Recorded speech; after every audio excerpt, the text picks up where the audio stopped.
Kowe ngerti dhewe. Saiki ana Durna loro. Lha kok aneh ya, Gong. Edan iki salahe dudu salahe sapa-sapa. Salahe sapa? Tusiya. Lho. Nyileke seragam mrono-mrono iki akeh kembarane. Lho kok dienggo kae? Lho kok kembaro kae? Ha jebulno sik nyewake siji. Iki nek kudu diukum gantung terus. Wong golek duit kok tok salahke lho. Iki jelas iki yakin. Heeh ya. Wah kok cilaka tenan. Ana sing ngarani mbah iki karawitane warga larat. Loh raine uduh.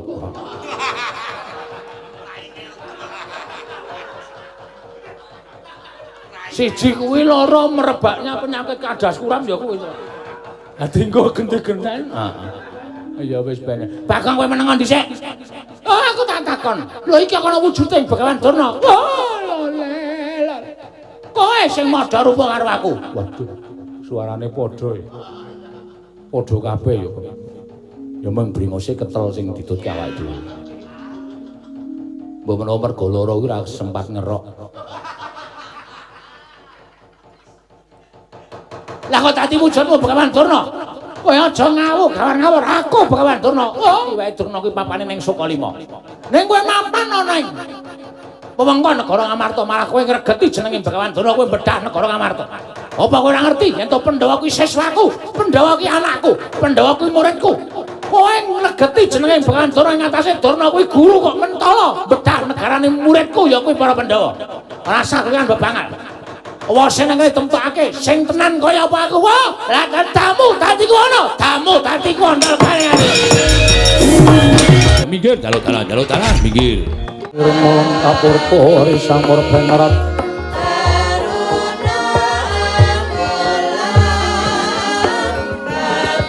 Ngaturaken panuwun ingkang tanpa pepindhan dene paduka sampun kepareng rawuh wonten ing praja Ngamarta. Sasampunipun pinarak ingkang langkung sekeca mugi kasekecak nuanggen jengandika lenggah Koko Prabu Ndarawati kawula nuwun Yayi. Sampun boten kirang prayogi biswanipun ingkang Raka ing Dwaraka dinten sak mangke menika. Jlethang kakangku. Aku ngaturake basaku katura. Jlethang kakangku. Kadangipun Kakang Dimas Werkudara tak tampa siadi ngaturke bekti kalawan pun Kakang. Ora liwat pangestunipun Kakang Tampanana. Ndak gegem dadiake jimat Koko Prabu. Nadyan ingkang rayi ing Madukara ngaturaken sembah pangabekti kula kunjuk Koko Prabu. Iya Arjuna tak tampa. Ora liwat pangestunipun Kakang Tampanana Janaka kula mendhingga jimat paribih dayanana ing kasantosan. Koko Prabu sembah bekti kula kunjuk, Koko Prabu sembah pangabekti kula kunjuk. Iya kembar tak tampa. Ora liwat pangestunipun Kakang Tampanana Nekula Sedewa. Iya kula pun dinggo jimat paribih, non kula pun dinggo jimat paribih Koko Prabu. Sewu-sewu kalepatanipun ingkang rayi Tadhawadana Koko Prabu. Dene dinten sak mangke kula wantun amboyongi dhateng rawuh paduka Kanjeng Koko Prabu krana puteking manah jibeg bebeking galih. Anggenipun kula ngraosaken lelampahan ingkang sampun nelampah. Sinten malih ing menika dados surya pepadhanging manahipun ingkang rayipun punta kejawi namung paduka Kanjeng Koko Prabu. Mila persasat kadidene lumampahing wanci peteng kepapak obor sasra biar padhang trawangan. Dupi kula ngawuningani lenggah paduka Kanjeng Koko Prabu wonten ing Datulya Praja Ngamarta Koko Prabu. Yayi. Semantara ingkang Kakang Ndarawati. Kadhi kula gelak lampah kula daya-daya prapteng negari Ngamarta. Mboten-wonten ingkang gumana musik salebeting manahipun ing Raka Ndarawati kejawi namung anampi timbalanipun Maduka Yayi Prabu ing Ngamarta. Sareng ingkang Raka nampi nawalati nimbalan sowan wonten ing Praja Ngamarta gugup gagap guragaping manahipun ing Raka Ndarawati. Daya-daya kula sowan dhateng Praja Ngamarta. Rika lenggan sak mangke sampun kepareng ngabyantura ngersa Maduka Yayi Prabu kepareng Madarna. Wigatos sing pasewakan menggah wonten wigatos menapa kepareng Raka nedya ngangunaken jangga nelingaken karna mastuti sabda tama paduka Yayi Prabu Ngamarta Yayi Prabu Puntadewa siang ngaturaken panuwun ingkang tanpa pepindhan Koko Prabu dene semanten kesagan paduka Kanjeng Koko Prabu netepi dhateng kewajiban mekaten Yayi mugi andadosna ing kawuningan estunipun sampun wonten sabta ari lenggan dinten sakmangke menika manah kula katingal goreh rungeh satemah tumpangsuh anggenipun ingkang rayi ngasta bawat peperintahan negara ing Ngamarta mboten sabab saking menapa inggih krana anggen kula nglampahi pasumpenan ingkang kababar wonten ing dinten Anggara kasih mongko sareng kula taliti jebul pasumpenan menika kala wau saestu anggegirisi. Nun sewu Yai. Mestinipun Ayu Prabu mboten perlu menggali babakan pasumpenan jer. Nyatanipun tiyang ingkang tasih gesang wonten ing alam padang menika sedaya nglampahi dhateng lampahan ingkang sampun paduka lampahi. Nanging sabab menapa dene namung babakan pasumpenan kemawon teka paduka Yayi Prabu dadak nyowanaken dhateng Raka ing Ndarawati. Inggih krana paduka pujangganing para Pandhawa. Mila menawi wonten perkawis kedahipun punta sakadang tetarosan lan paduka Yayi Prabu ngengingi babakan pasumpenan menika kala wau. Koko Prabu mboten kanthi kanyana-nyana wonten ing madyaning pasumpenan nalika semanten wancinipun ketiga ngerak kathah sengganing para kawula ingkang sami kasatan toya dumadakan mboten kanthi kanyana-nyana negari Ngamarta ketaman banjir bandhang ketaman Jawah Dres satemah karya geger sangganing para kawula saking dresing Jawah ingkang kala wau anuwuhaken banjir ingkang saged anglem praja ing Ngamarta mboten namung menika krana bingung-bingung raosing manahipun ingkang rayi ing Ngamarta nyumurupi dhateng dampar kencana negari Ngamarta ingkang kendhang kapracondhang satemah ical tanpa larik para Pandhawa pisah mboten kanten-kantenan satemah karya sedih raosing manahipun ingkang rayi ing Ngamarta. Koko Prabu dereng purna impen ingkang kados mekaten menika kala wau dumadakan guragapan anggenipun ingkang rayi nglilir saking anggenipun Indra. Tumunten kula sumurup bang-bang witan sampun sumamburat Sang Hyang Surya sampun tunggang gunung ing ateges impen kala wau manjing wancinipun puspa tajem utawi kadara dasih. Ing mekaten pasumpenan menika kala wau badhe kababar kawursita lelampahan menapa ing badhe itu mampah wonten ing praja Ngamarta Koko Prabu Nirjaba samyalok yantana rawuhing Sang Begawan Duna minggah datul karya cingak kang samila mulat manglo ing bae para kawula kanca piyak ana daya kanca minggir wenehi dalan.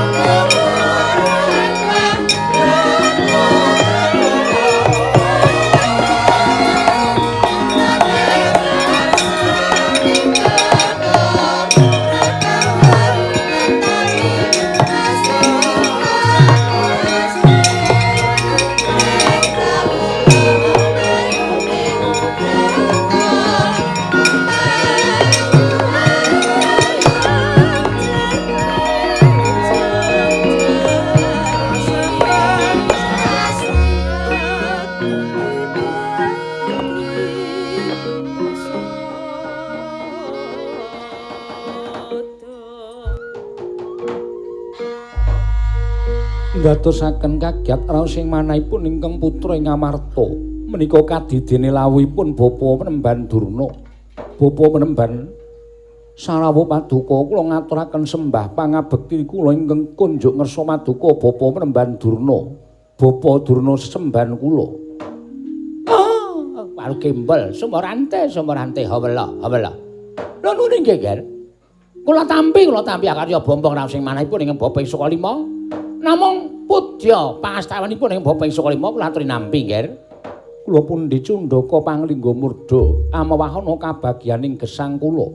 Bapa Penemban, kula ngaturaken sembah pangabekti kula kunjuk Bapa Penemban ingkang putra ing Ndarawati, anak Prabu Sri Bathara Kresna. Kula tampi, Nger.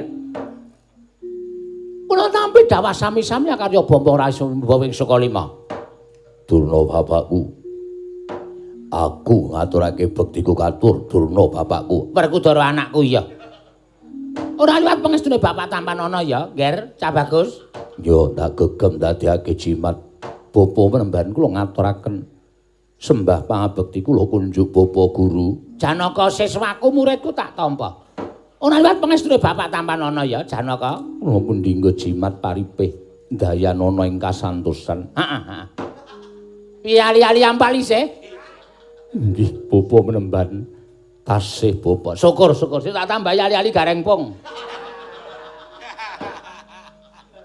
Matur sembah nuwun tanpa pepindhan. Bapa penemban bekti kula kunjuk, Bapa penemban bekti kula kunjuk. Oh, anakku nek kula sedewa kembrah. Kembar tak tampa pangestuku Tampanana ya kembar. Kula pun dinggo jimat pariping dayana ing kasantosan. Dipun sekecangen nganipun lenggah Bapa penemban. Wis ora kurang prayoga praptane wong atuhmu ning negara Ngamarta. Bapa penemban Durna. Sarawuh paduka pareng kula badhe cumadung dawuh wonten paridamel menapa? Menapa badhe wonten pangandikan saking Bapa Penemban Durna? Menapa wonten dedukan ingkang badhe tinampi dening wonten ganjaran ingkang katampi dening para Pandhawa? Mugi pareng ambabarana ingkang sejati Bapa Penemban. Matur nuwun, Nger. Matur nuwun. Menika ngaten nggih, Nger. Estunipun sowan kula wonten negari Ngamarta menika namung badhe nyuwun sih kawelasanipun anak Prabu Puntadewa sak kadang-kadehan. Anak-anak kula para Pandhawa sedayanipun lebet Werkudara Janaka tuwin kembar. Amargi ingkang gadhahi panguwaos menika paduka anak Prabu, mila atur kula menika badhe kula tujokaken dhateng anak Prabu Darmakusuma inggih anak Prabu Puntadewa. Inggih, Bapa Penemban. Ngemuti. Bilih Pandhawa menika klebet siswa kula. Dipunakeni menapa mboten? Sekedhik kathah kula menika sampun ngaturaken ngelmu-ngelmunipun Penemban Durna dhateng para Pandhawa utamanipun paduka anak Prabu Puntadewa, Werkudara Janaka menapa dene kembar. Menika sekedhik kathah sampun nampi ngelmunipun ingkang Bapa ing Sukalima. Nuwun sewu lho, Nger. Ing naminipun guru menika paring ilmu menika mboten nyuwun sesulih menapa-menapa. Mila atur kula menika sampun ngantos dipun anggep, kula menika nyuwun sesulih dhateng ilmu ing sampun laporaken dhateng para Pandhawa. Menika mboten lahir batos. Niat kula menika netepi tembung jer pasuki mawa baya menika mboten. Kula paring ilmu menika kanthi ikhlas. Kula paring ilmu mriku kanthi lila legawa. Ning kula nuwun sewu, Nger. Sejatosipun raos sing manahipun ing Bapa ing Sukalima menika kula nuwun sewu grundel. Grundel babakan menapa? Menika ngaten nggih, Nger. Nuwun pangapunten. Estunipun kula menika namung netepi dhateng sasmitaning jawata ingkang sampun kula tampi. Nanging sasmita menika kala wau menawi kula aturaken dhateng anak Prabu Duryudana, malah kula mangke dipun dukani dening anak Prabu Duryudana. Sinengga Durna menika mboten mawas dhateng kelenggahanipun lan kula menika mboten nyumurupi dhateng kawontenan githok kula piyambak. Tegese carane kasar ora nyawang karo githoke dhewe. Ngaten menika. Inggih. Mila lajeng tumunten kula petang-petang menawi atur kula menika kula konjakaken dhateng anak kula Darmakusuma lan sak kadang-kadang para Pandhawa tartemtu tampi jernyatanipun Pandhawa menika siswa kula ingkang sanget kula tresnani, siswa ingkang sangat ngabekti dhateng Bapa Guru, siswa ingkang sangat ngabekti dhateng tiyang sepuh. Menika namung para Pandhawa. Menapa dipun suwun dening guru, tertentu panjenengan maringaken. Inggih, Bapa Penemban. Ngaten nggih. Wonten ing wanci Anggara Manis. Menika nalika semanten kula menika nampi sasmitaning dewa. Nedengipun kula menika Sari Naritis sesemek Ron Rajamala bebantal bata. Kathah sanget. Bata Sarimbak. Nggih bata Sarimbak. Menika kula nyumpena wonten ingkang kababar kawrusta madaning pasumenan, dewa menika maring sasmita dhateng kula. Dewa menika dhateng wonten madaning pasumenan tumuli paring dawuh dhateng kula. Durna, kowe bisa dadi pendhita ingkang luwih pinunjul. Luwih pinunjul tinimbang saiki luwih kondang manyar. Menawi biasanipun namung kaping kalih manyar. Menika kula saged dados pendhita ingkang manyar kaping 3. Manyar. Menika tegesipun nglangkungi saking kemanyaran kula. Inggih, Bapa Penemban. Menika menawi kula saged dados Nalendra. Lho menika nggih. Menawi kula saged dados Nalendra. Menawi kula saged dados Nalendra boten kita namung 3 kedheping paningal sak uriping damar sak umuring jagung. Menika kula ngraosaken lenggah dampar. Lho, menika nggih. Lah, gegayan kula ngaten menika menawi kula aturaken dhateng anak Prabu Duryudana malah kula badhe nampi widana. Lan kula dipun senggo badhe angudeta. Angudeta ya apa? Kudeta. Nek carane basa Jawa angudeta. Kula badhe nglengseraken dhateng paduka anak Prabu Duryudana mila tumuli menawi dados gayuhan kula menika kula aturaken dhateng anak Prabu Puntadewa mila nggih. Sru sanget panyuwunipun ing bopeng Sukalima dinten sak mangke menika panjenengan kula aturi mboten ketang sekedhap lereh keprabon saking negari Ngamarta. Kula dipun seksakaken wonten negari Ngamarta dados Nalendra mboten ketang namung sekedhap kemawon nggih. Namung 3 kedheping paningal kula sampun trimah kok nggih. Kula sampun trimah saestu.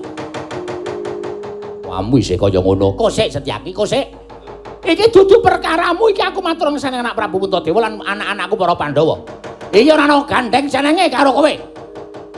Yen nggonmu teka ning negara Ngamarta, tumindamu apik lan becik mesti wae aku ora bakal melu-melu perkara iki.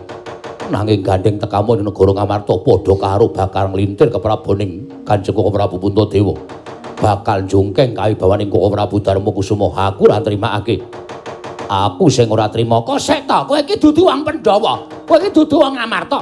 Perkara iki ora usah melu-melu Setyaki. Iki perkaraku karo perkaraning Pandhawa. Yen ora entuk ya saka pengendikane anak Prabu Puntadewa dene entuk aku nyilih dampar kencana ya saka pengendikane anak Prabu Darmakusuma. Mula sak kranjang koplak omonganmu bakal mlebu kuping kiwa metu kuping tengah. Ning seklimah ngendikane anak Prabu Darmakusuma, tertentu aku bakal ngestu padha dawuh anak Prabu Darmakusuma.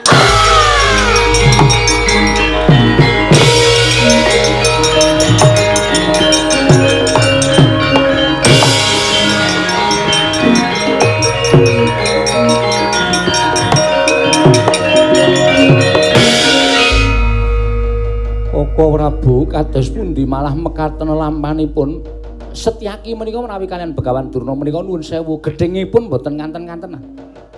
Mila menawi ngantos wonten rembak kados mekaten menika kula menika sampun kuwatir mangke gek-gek kadang kula Dimas Garbaruji tumunten perkawis menika mongko Werkudara Janaka menika klebet siswanipun Begawan Durna mesti kemawon menawi Begawan Durna menika dipun pulasara dening Setyaki Werkudara Janaka mboten narimakaken. Menika ateges kriwikan dadi grojogan geguyon dadi tangisan. Kula nyentang jawab kula nyuwun pamit Kyai.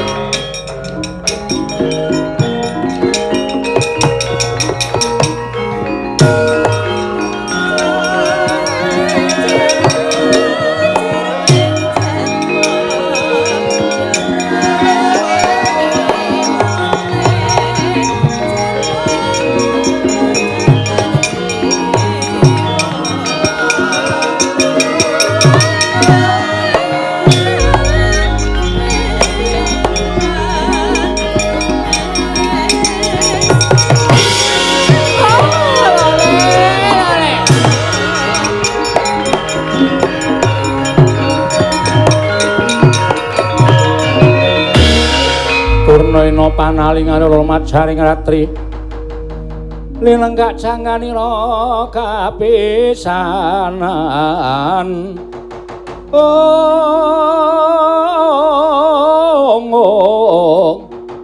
aneng perang Bratayuda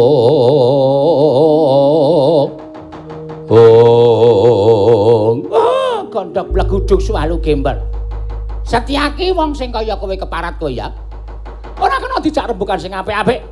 Wong ngomong urung rampung kok wis ditonyo nganti kontal saka pendopo negara Ngamarta. Apa dianggep Durna iki Durna biyen? Apa dianggep Durna iki taun 2019? Iki Durna milenial. Durna sing pancen wis sangu ngelmu sing ora iso disepelek karo sapa wae. Biyen aku kena tok ajar, aku biyen tok pok-pok nganti kaya ngono kae. Oh, nek saiki kowe iso ngalahke aku sasat iso njara langit. Ayo, cobane nek ora percaya keparat.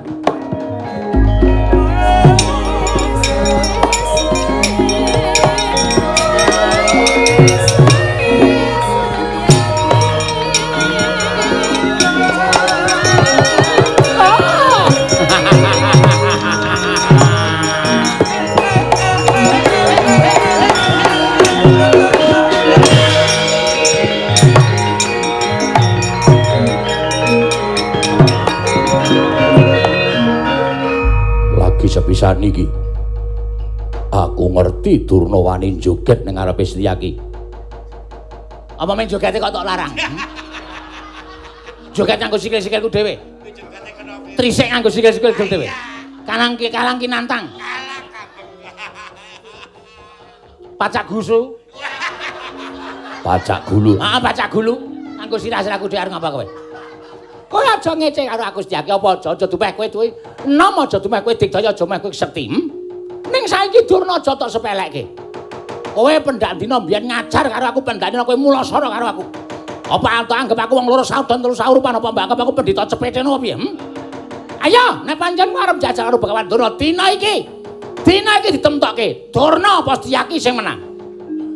Tiban kepalane Setyaki pecah dadi loro. Pecan dadi papat aja dadi loro. Ora bakal aku wedi. Kene marganing Pak. Wah, grayang dadi kuwanda wae barang.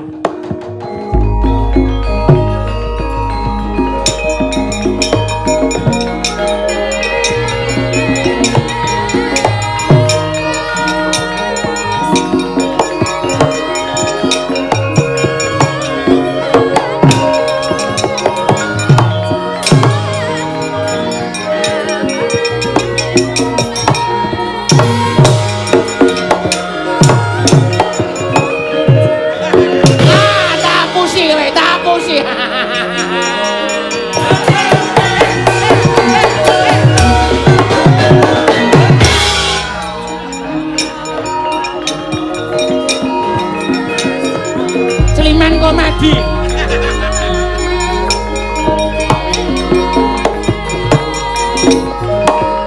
Ora apa-apa, Setyaki ayo.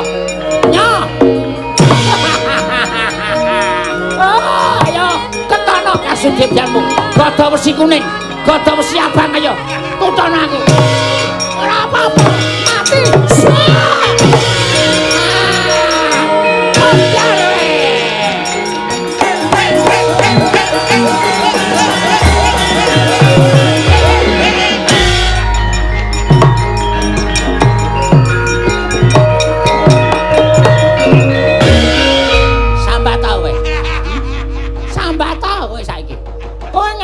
Nganggo kekuatan ning aku ora ngrasake tok antem. Aku tok antem ora apa-apa, ora krasa kaya cokot semut. Ayo kowe tak damu, kowe ngletak ora duwe kekuatan. Ora Bu. Kowe ora Bu kula nyuwun sabiyan. Ayo kowe sambata kono njaluk tulung Koko Prabu, Yayi Prabu kono njaluk tulung kabeh. Ora bakal aku wedi karo kowe ayo. Yen perlu aja mengko Setyaki, nata Ndarawati Prabu Sri Bathara Kresna, kang liga pusaka senjata cakra, nek iso menang karo Begawan Durna, aku nyembah 20 taun kane-ati.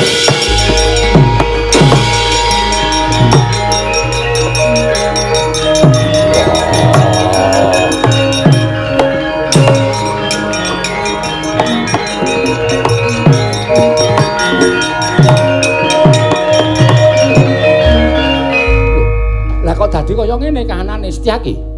Kowe ora Bu. Kula sampun boten gadhahi otot bebayu. Suku kula boten saged dipun ebahaken. Tangan kula boten saged dipun ebahaken. Badan kula kados sampun pecah. Boten gadhahi raos menapa-menapa. Weh lah dalah Dimas, kowe kena ngopo Yayi? Si Adil kok kandhingaren kalah karo Begawan Durna. Kula semanggaken Werkudara. Ya arepa kae gurumu, arepa kae sesembahmu. Ning yen Begawan Durna wis gawe rusak negara Ngamarta malah tak anggap Durna bakal njongkeng kaibaning Kyai Prabu Puntadewa. Kowe satriyaning praja, lah kok dadi kowe ora mbelani karo negaramu, upama kowe ora mbelani karo Setyaki, mestine kowe mbelani karo negara Ngamarta. Wah, Durna bapakku.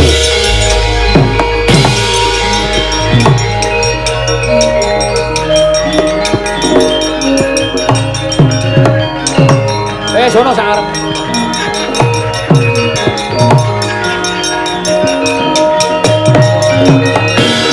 Wis kono sakarepmu kono. Sakarepe pudelmu dhewe kono. Nyangen yo sakarepmu. Durna bapak ngapa ora omong-omongan. Kowe tegel karo Setyaki. Ora tegel sebab apa? Oh, lole. Kowe menungso arep ngapa Werkudara? Belani Setyaki, ya. Ora nrimake Setyaki tak pulasara. Ora nrimake Setyaki tak ajar. Yen perlu tak jaluk sarana becik ora entuk, Ngamarta tak jaluk sarana perang. Aku ora nggawa sapa-sapa, ning aku wani mbedhah negara Ngamarta. Wah, mati. Wah, ayo mati.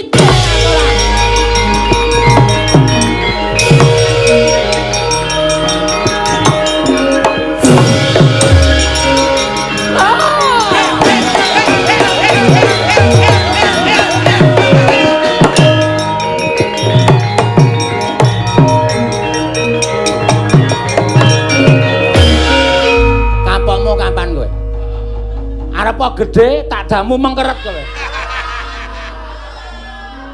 Ambar macam aku ora iso ngalahke arek kowe. Metenteng kaya ngapa kae? Nek tak ngono. Ayo mesti alum kowe ayo. Wah, apa? Durna bapakku. Kowe kuwi guruku. Alah, kowe nek kalah terus ngaku kowe iki muridku, nek kalah terus ngonekke aku gurumu. Apa guru apa? Aku ora rumangsa kei sertifikat karo kowe. Aku ora rumangsa kei BPKB karo kowe. Ben, kleru ya Ben. Sing penting menangan. Wah, wis tegel kan. Ora tegel ngapa? Werkudara tak pikut, Janaka tak pikut. Mong kali anak Prabu Puntadewa.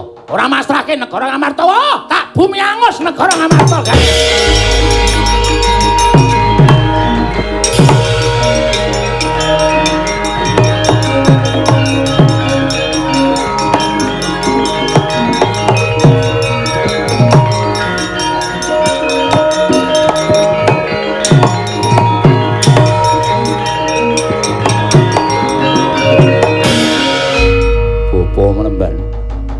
Menawi saged kula imutaken mbok inggih sampun kados mekaten. Sampun ngantos mentala kalian Kakang Mas Werkudara kalian Dimas Setyaki menawi badhe dados nalindra monggo negari Ngamarta kula caosaken tangan kula kekalih. Amang apa kowe iki? Oh, Janaka. Lah kok dadi Janaka saiki wis ora padha karo Janaka mbiyen. Janaka mbiyen kuwi satriyaning praja ingkang tetep karo kewajibane. Ning saiki kowe dadi wong jireh, kowe dadi wong kaya dene wong wadon pepinjungan. Kaya dene wong wedok pupuran. Kowe wedi karo Begawan Durna, nglumpruk tanpa daya kaya ngono kuwi. Lah nek pancen negara Ngamarta kuwi duwe satya-satya sing wateke kaya kowe iki terus Ngamarta kuwi arep tentrem sok kapan? Ngamarta kuwi arep ngegungake satriyane sok kapan?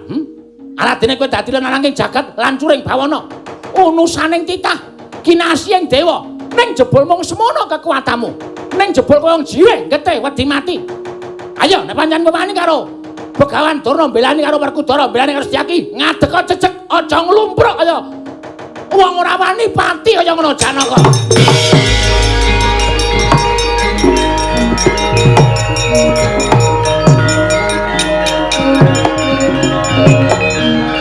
Nah, wong iki sing konsekuen. Dikon ngadeg ya ngadeg tenan. Ora wis dikon ngadeg kok isih nglumprak-nglumprak. Wong lanang apa kowe?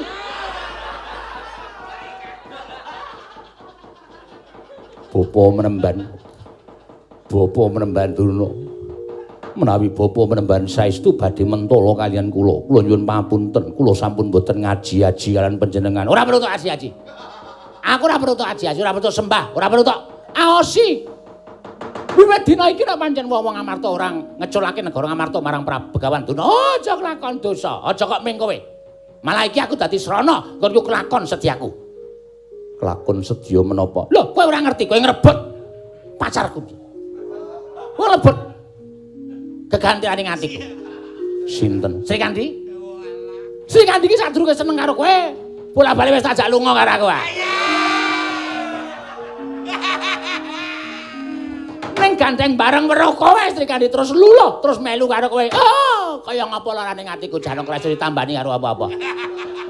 Kaya ngapa larane atiku ora iso ditambani karo apa-apa. Biyen Sri Kandi dek durung weruh karo kowe. Wah, karo aku mesti templek-plek. Kaya prangmu. Saiki kowe ngrebut Sri Kandi saka tanganing Begawan Durna. Apa kira-kira kowe ora rumangsani? Urap-urapan suaramu sajake wis kepanjingan jiwaning iblis. Kudu tak tokke saka ragamu Begawan Durna. Bagus, arep ngajak apa kowe? Perang Madras, perang Candrasaya, tak ladeni Janaka.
joget ki saka arang sik. Terus rangkep. Ndawahi Rama loro, ndarahi Rama telu. Ayo sambat to kowe Janaka, arep apa kowe? Ayo, arep ngapa kowe? Gage, arep apa? Kowe ora iso apa-apa Janaka, ayo. Mong kari ngenteni patimu, tak lumpuhke awakmu. Sing iso obah meng kedheping paningalmu, liyane wis ora iso ngrawat. Kowe meng kari ngenteni bagyane mangsa kala titi mangsa kowe mati garing ana ing kene Janaka.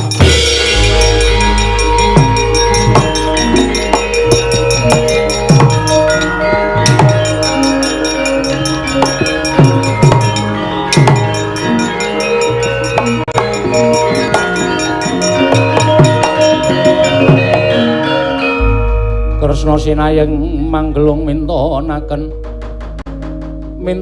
Dewi Kramanira kang kumiteraning asta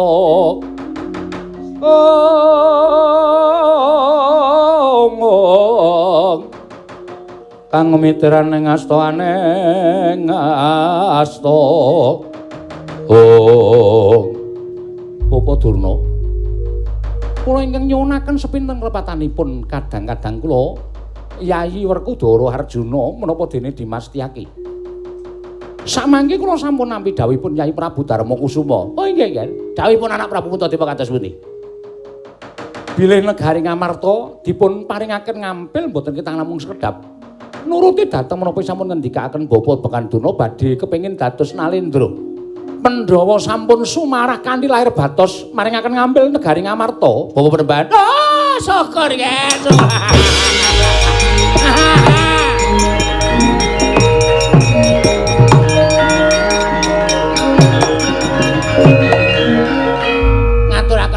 Ngaturaken panuwun. Nanging kula suwun kanthi sanget Janaka Werkudara Setyaki dipun waluyakaken. Oh nggih, siap. Kula menika saged damel tiyang sakit nanging kula ugi mbeta vaksin.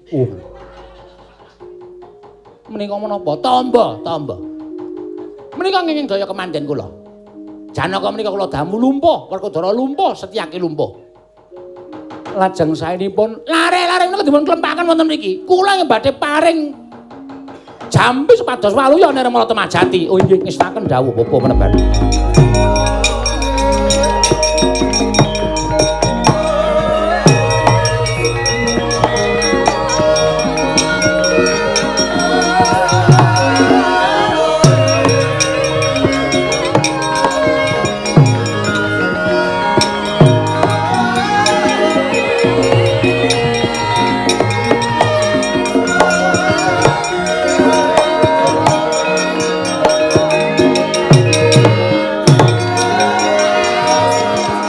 Kagungan ngelmu ingkang langkungi dhateng pun Janaka mila menawi kula kawon menika sampun sak limrahipun. Syukur. Mula jasa sembrana. Arep aku wis tau menehi ngelmu-ngelmu guna kasantikan kawijayan. Kasekten marang kowe, nek kowe ora ngerti, isih ana sebagian kasekten sing tak delikake. Inggih.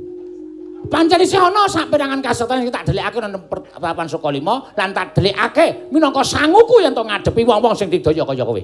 Inggih. Werkudara piye? Wah, yo. Aku ora isin kalah karo kowe. Lahir batin konku ngakoni unggule Begawan Tuna. Syukur. Pisan kasuwani karo aku tak jaluk banyu suci Perwitasari. Tak jali banyu isa-isan. Yo. Aja sembrana. Ora. Setyaki piye? Tetep isih wani. Setyaki wonten dawuh. Wis to kowe ora usah wani ndak mengko lumpuh meneh. Nek lumpuh nganti ora ditambani kowe lumpuh selawase urip, lumpuh nganti tak tuamu piye? Ning kula boten ajri. Lah iya, ning tak jaluk wedi yo. Pancen ngel bocah iki. Pancen yo kendele kliwat tenan. Wis kalah kok isih urung ngaku kalah isih wani karo aku. Ayo jare tak gawe lempoh meneh kowe. Ayo coba legane kariku. Bungke.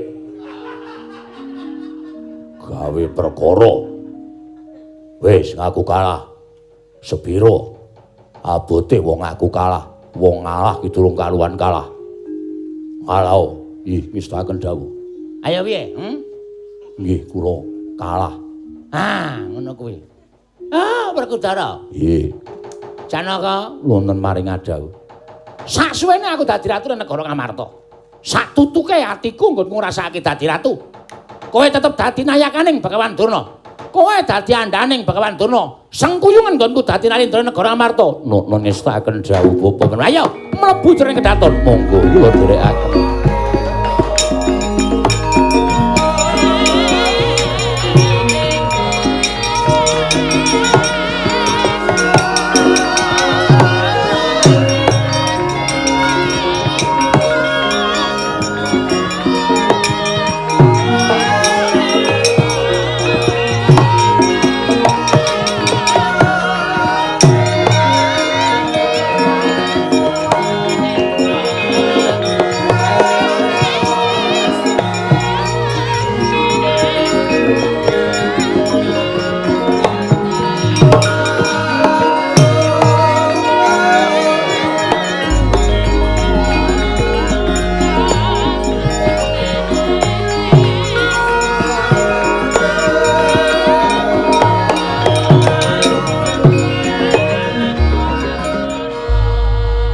Setyaki kok tak sawang pasuryaning Siadi ora katon jenjem kujiwuh manah kula dene dinten samangke negari Ngamarta bedah dipun bedah dening Begawan Durna. Setyaki wonten timbalan saka pangiraku iki ana lakon sing ngane-anehi. Ngane-anehi kados pundi? Ora jamak ing atase Begawan Durna kok duwe pepenginan dadi Nalindra. Monggo nggone Ambrahmana kuwi ditetepake lahir batine kepengin nyeramakake uripe dadi Brahmana. Lah kok dina iki ana wolak-walik ing jaman Begawan Durna dadi kepengin dadi Nalindra kuwi yen tumrap aku sawijining bab ongeng ora ketemu ngakal, ora ketemu nalar. Iki. Mula saka pametungku Kresna ora bakal manjing negara Ngamarta yen durung bisa gawe padhang negara Ngamarta bareng paduka.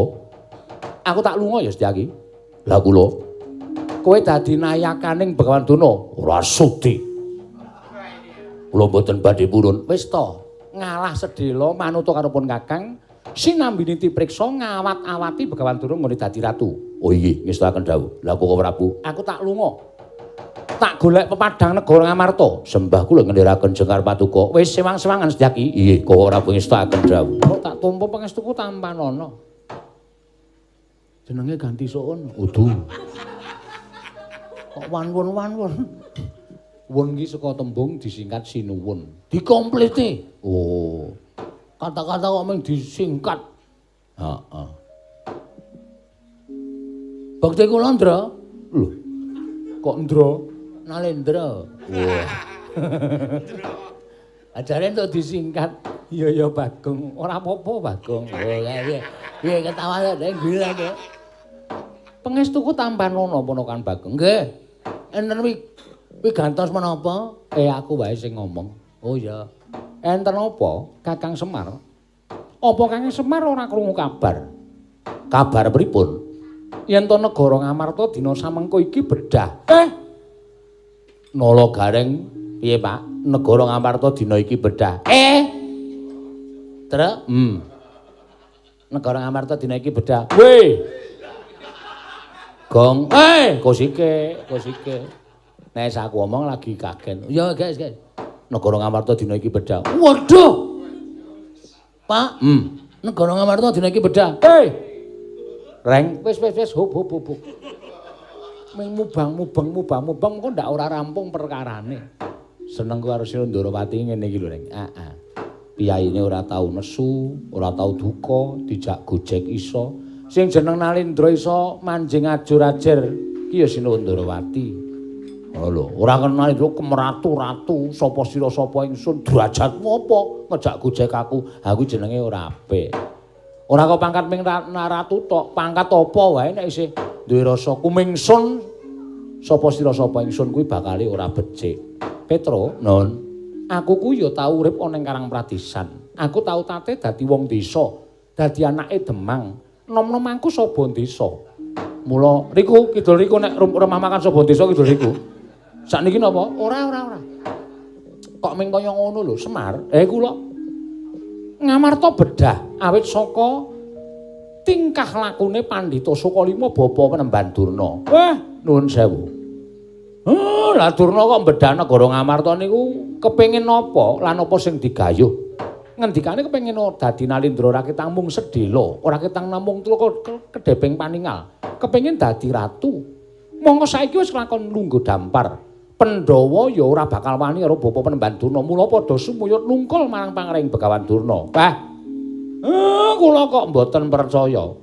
Mula gandeng ana perkara sing ganjil nek Begawan Durna kok mbedhah negara Ngamarta niki napa mboten langkung prayogi nek ditiliki riyin Sokalima enten Durna apa mboten merga saniki akeh lho wong sing memba-memba niku pirang-pirang lho Ndara.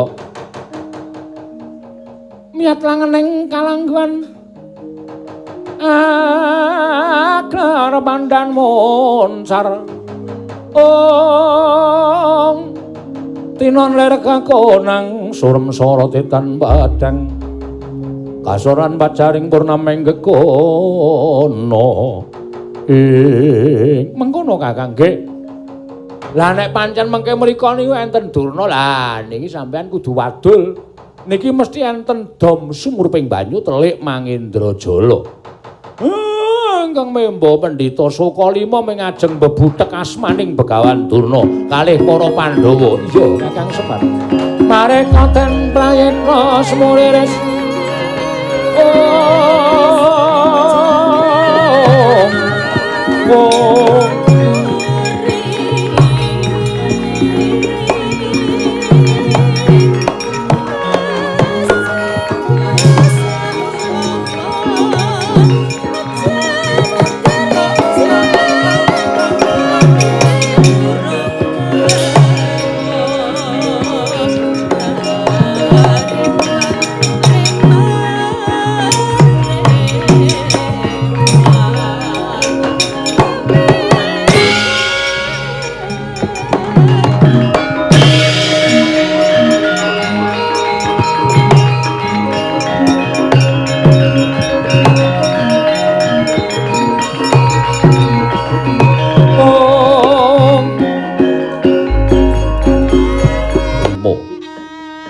Durna katingal nandhang ruga Swatama wonten timbalan sinuwun.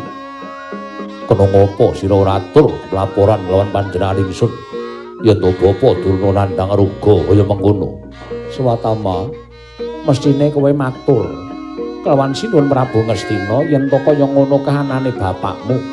Nanging sebab apa lah kok dadi ora ana keterangan saka Sokalima.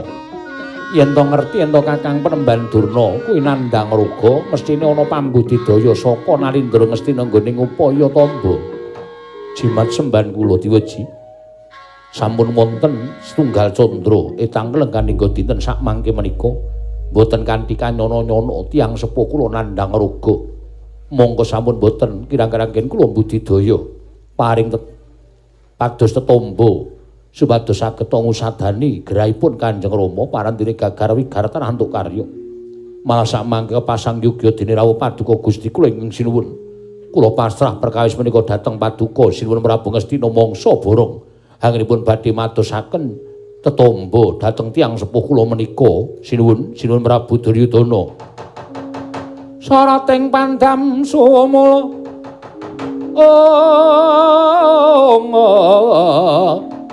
amadangi jroning pasareyan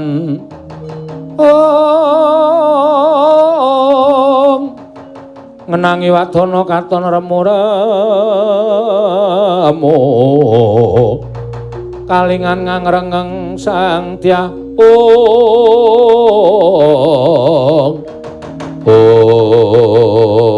rawing nata Ndrawati mapana kawan kagiat kalur kasanata Ngastina Prabu Duryudana.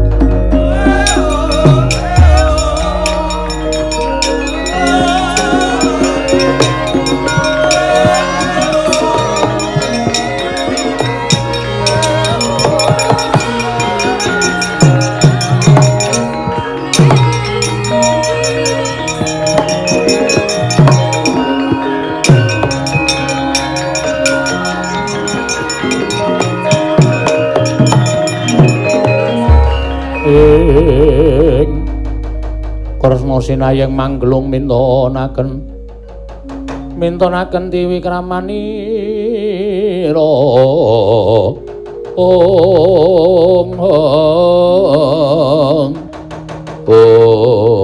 Koko Prabu rawuh wonten Sukalima inggih Yayi. Kula nyuwun mapunten namung nanjaken dhateng kawontenanipun Bapa Penemban Durna. Menika wonten menapa? Dene Bapa Penemban Durna kados mekaten kawontenanipun. Sawetawis Bapa Durna nandhang raga. Lho. Nandhang raga kasinggihan mekaten. Malah gandeng rawuh paduka Kanjeng Koko Prabu sak mangke saged paring kepadhang tumrap Bapa Penemban Durna. Weh lah dalah kula nyuwun pamunten Yayi. Kepareng munjuk atur ngersa paduka Kyai Prabu Duryudana. Bilih sowan kula menika namung badhe nakyenaken dhateng kawontenan ingkang lumampah wonten negari Ngamarta. Kawontenan menapa ingkang lumampah wonten negari Ngamarta? Mugi andadosna ing kawuningan. Bilih sakmangke Ngamarta bedah. Lho, Ngamarta bedah. Iye kasinggihan mekaten. Sinten ingkang wantun bedah negari Ngamarta? Menawi kula matur katemu Kyai Prabu badhe kagiat penggalihipun sebabipun ingkang bedah Bapa Penemban Durna Yayi.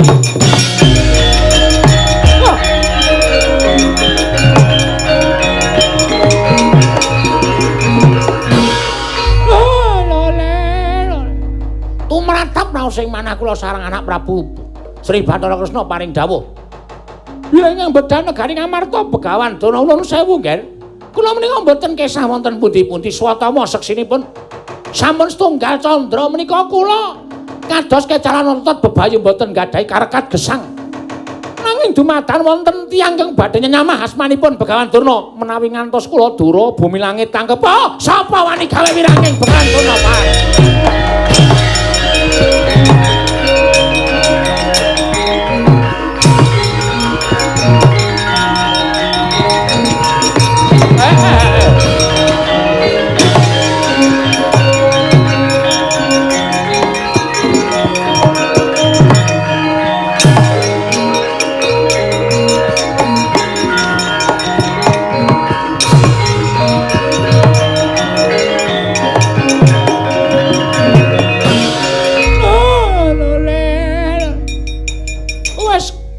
Lelakon Sukalima lha kok dadi ana wong sing tegel gawe peteng asmaning Begawan Durna. Oh, wani bedah negara Ngamarta kanthi sesingron Begawan Durna. Sapa wae kowe? Aku ora nyawang sapa derajate. Lan saka ngendi asal mula bukamu yen kowe wani nyamah asmaning Begawan Durna. Mbok butek jenenging Begawan Durna, oh, bakal tak labuhi pati regane ati.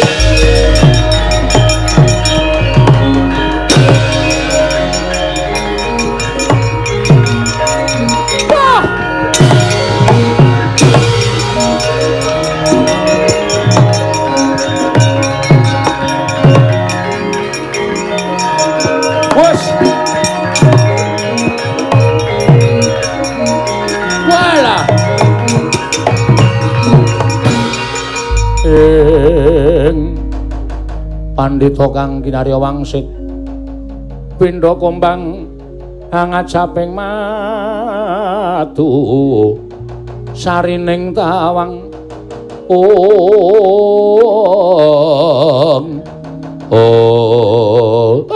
Petro non kowe ngerti dhewe saiki ana Durna loro lha kowe aneh ya gong edan iki salahe dudu salahe sapa-sapa salahe sapa Tusiya lho nyileke seragam mrono-mrono ki akeh kembarane. Lho kok dienggo kae? Lho kok kembaro kae? Ha jebulno sik nyewake siji. Iki nek kudu diukum gantung terus ya. Wong golek dhuwit kok tok salahke lho. Iki jelas iki yakin. Heeh ya. Wah wis cilaka tenan. Ana sing ngarani wah iki karawitane warga larat. Lho raine uduh.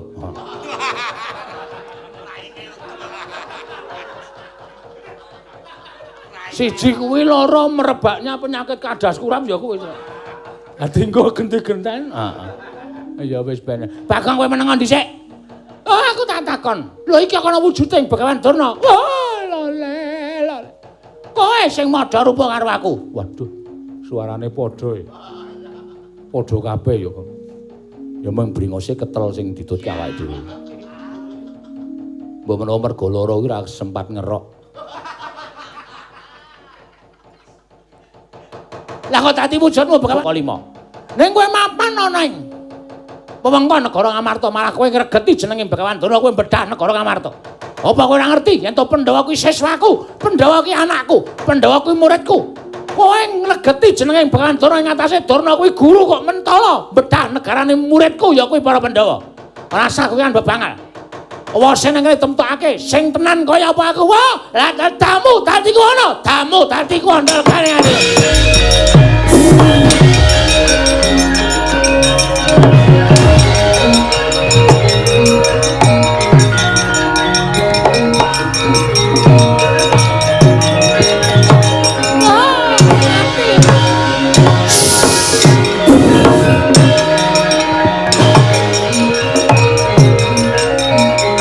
Ayo kok.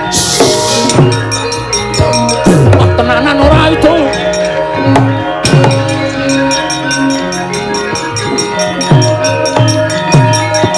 Wah, mati. Wah. Om. Durnaina panalingarina lumajaring ratri. Linenggak jangkanira kapisanan. Oh. Awak dhewe jane ngopo to, Kang? Golek hiburan malam-malam. Mbangane ra ana acara. Truk, kowe ya mentala, Truk. Kowe ya tegel. Truk, ora digoleki men ngono.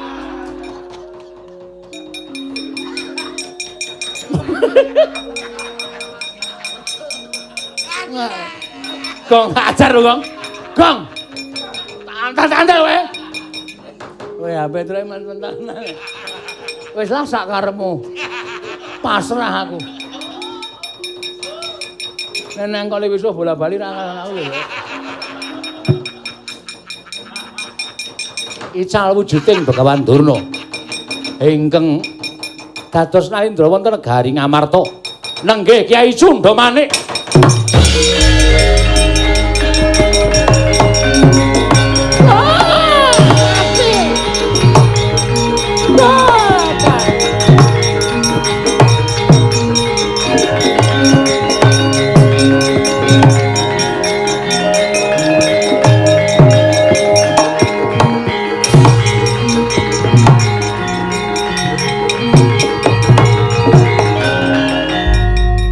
Bapak Durna, nggih.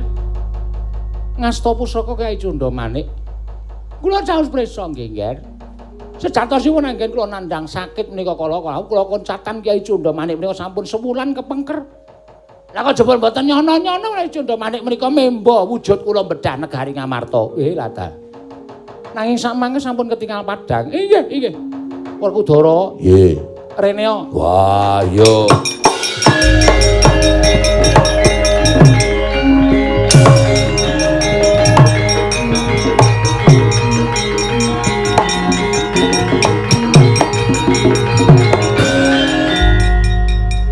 Dina samengko Ngamarta wis padhang. Yo. Durna ingkang memba utawa Durna ingkang dadi ratu ing negara Ngamarta mau wujuding Sunda Manik. Wah, dudu Durna ingkang saknyatane. Dudu Werkudara, iki aku bapakmu ingkang sejati. Yo.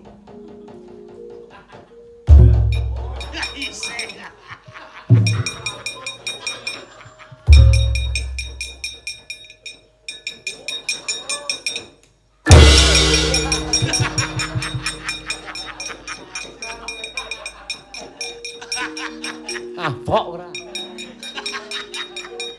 Kok rumangsaku wong tuwa-tuwa kok guyonane lho. Glundung-glundung rono rene. Ora wegah reget iki lho. Senengane ora lagi guyon kok. Wah, ngopo? Apa? Ngono ganggu kok senengane. Sing akon Kresna, wis ngerti aku wis hafal. Oh. Kuping kok didamu ora. Sesuk meneh aja banget-banget nggonmu ngladeni karo Petruk. Suwe-suwe ora kajen ngono. Ana kuping ratu kok didamu. Lah wong aku nek ora ngladeni mengko dikira aku kuwi ora sambung karo Panakawan. Engko dikira aku ki wong sing kumingsun kumalungkung. Aku mah dilokke kaya ngono ora Kudara. Itu ladeni suwe-suwe ora kajen.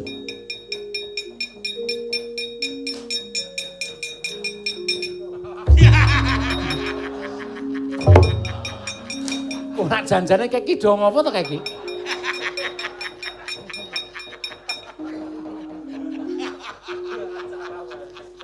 Delon kae. Sarunge Bagong nganti mlotrok. Lah wong tuwa-tuwa kok do plotrok-plotrokan lho.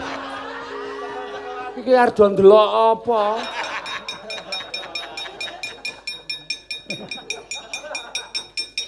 Gatra aku. Luweh kowe mau ngono. Engko aduduhi wae wis, moh.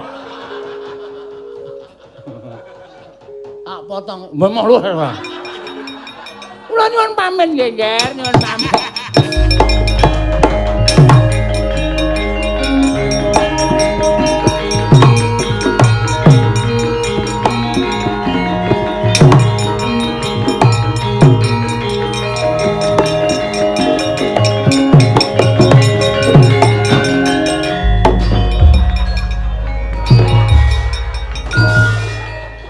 Genti sing tuwa kae. Wah, wis Werkudara, kayane tancepno tengan ndak mandonggo Gojek wae. Ya wis tokke dawuh. Assalamualaikum warahmatullahi wabarakatuh.